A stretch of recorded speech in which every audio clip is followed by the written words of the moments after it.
जय जय रामकृष्ण हरी. भगवान रामकृष्ण परमहंस सुलभ वेदांत. एक चोर चोरी करण्याच्या इराद्याने एका राजवाड्यात छपून राहिला होता. रात्र राजा राणी एकांतात असताना राजा राणीस म्हणाला, मी तर असा संकल्प केला आहे की येथील नदीच्या काठावर जे वैरागी राहतात त्यापैकी एकाला आपली मुलगी द्यायची. हे भाषण चोराने ऐकलं आणि आपल्या मनात विचार करू लागला की हां, हे ठीक आहे, माझ्या प्रारब्धाची परीक्षा आहे. उद्या सकाळीच मी त्या नदीच्या काठ्यावरील बैराग्याच्या मेळ्यात जाऊन बसतो आणि माझ्या नशिबाची रेषा उमटायची असली तर मला राजकन्याही मिळवण्याचा संभव आहे. तो सकाळ होताच त्या बैराग्यांच्या मेळ्यात जाऊन साधूचे सोंग घेऊन बसला. इतक्यात राजाचे कामदार आले आणि ते प्रत्येक साधूला राजाच्या मुलीशी लग्न करण्याविषयी प्रार्थना करू लागले. पण त्यापैकी कोणीही ती गोष्ट मान्य करीना. सरते शेवटी चोर जेथे साधूचा वेश घेऊन बसला होता तेथे ते आले आणि त्याची त्यांनी तशीच प्रार्थना केली. पण चोराने त्यावर काहीच उत्तर दिले नाही.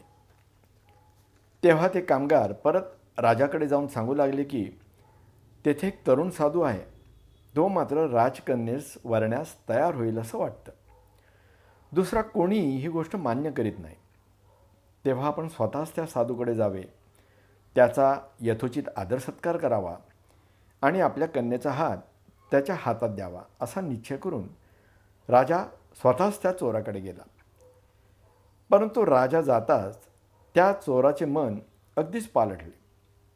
तो मनात म्हणाला, अरे, मी फक्त साधूचं सोंग घेतलं, तो राजा स्वतः माझ्या दर्शनाला आला आणि माझ्या पुढे हात जोडून उभा राहिला. मग मी खरोखरीच साधू झालो, तर ह्याहीपेक्षा अप्रतिम वस्तू मला मिळणार नाहीत का? हे विचार त्याच्या मनात इतके ठसले की अशा ढोंगाने लग्न करून घेण्यापेक्षा आजपासून आपण आपली दुष्टवृत्ती सोडून खरी साधुवृत्ती पत्करावी, हाच मार्ग उत्तम असा त्याचा दृढनिश्चय झाला.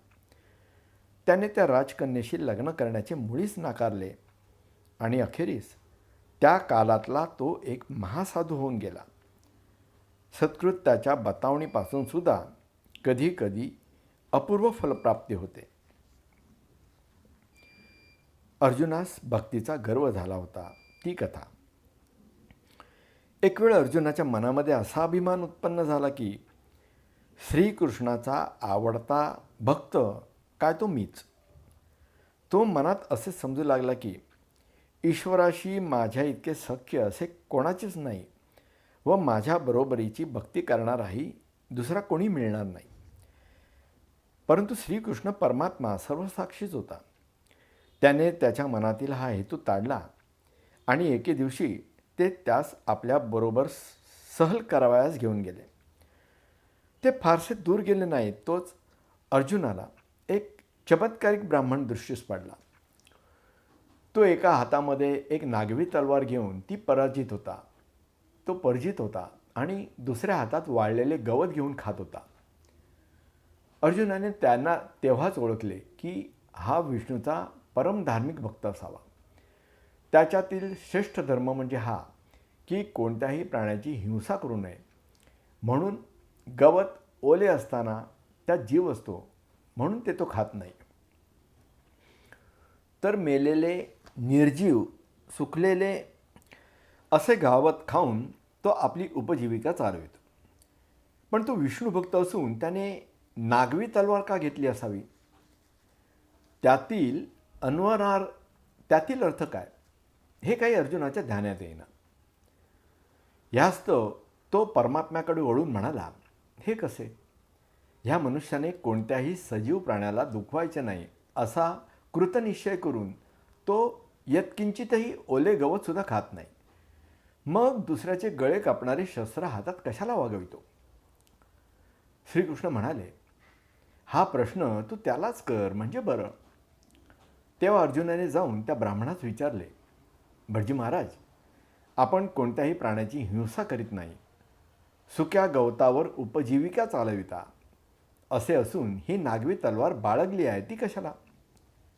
ब्राह्मण म्हणाला, 4 मनुष्यांची जर गाठ पडली तर त्यांना यथास्थित शासन करायचे मनात आहे. अर्जुन म्हणाला, त्या चौघांपैकी पहिला कोण?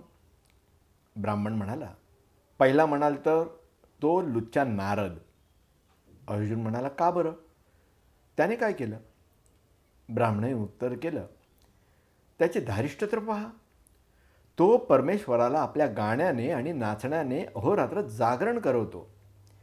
ईश्वराला थोडी तरी स्वस्थता द्यावी याचा विचारसुद्धा त्याच्या मनात येत नाही. रात्र असो, दिवस असो, उन्हाळा असो, पावसाळा असो, तो ईश्वराची स्तुती करून त्याचे गुणगावन गाऊन त्याला सारखा त्रास देत असतो. अर्जुन म्हणाला,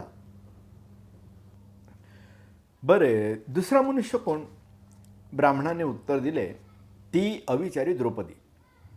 अर्जुन म्हणाला, तिचा काय अपराध? ब्राह्मण म्हणाला, त्या बायकोचे किती विलक्षण धारिष्ठ पहा. माझ्या प्रिय परमेश्वराला हाक मारताना तिने इतकी उतावळी केली की पुढे वाढून आलेले ताट ढकलून देऊन त्यास जावं लागलं आणि पांडवांना दुर्वासाच्या शापापासून मुक्त करावं लागलं. आणखीन विशेष गोष्ट ही की तिने त्यास एक शेळे भाजीचे पान खाऊ घातले. अर्जुन म्हणाला, बर तिसरं कोण? ब्राह्मण म्हणाला, तो पाषाण हृदय प्रल्हाद. तो इतका निष्ठुर होता की सांगता सोय नाही. त्याने माझ्या देवाला तप्त तेलाच्या कढईमध्ये तर टाकलं, हत्तीच्या अजस्र पायाखाली तर तुडविलं आणि त्याला भक्कम खांबात घालून त्याच्याकडून तो चिरविला. बर, अर्जुन म्हणाला, चौथा कोण? ब्राह्मण म्हणाला, चौथा तो लबाड अर्जुन. अर्जुन म्हणाला, का बरं? त्याने कोणता अपराध केला? ब्राह्मण म्हणाला, त्याचे धारिष्ट तर किती. त्याने माझ्या आवडत्या देवाला प्रसिद्ध कुरुक्षेत्रातील युद्धामध्ये आपला सारथी केला. त्या ब्राह्मणाचे ते प्रेम व निरुपम भक्ती ऐकून अर्जुन आश्चर्याने अगदी चकित झाला आणि त्यावेळेपासून भक्त शिरोमणी काय तो मीच असा जो त्याच्या मनात अभिमान उत्पन्न झाला होता तो त्याने सोडून दिला.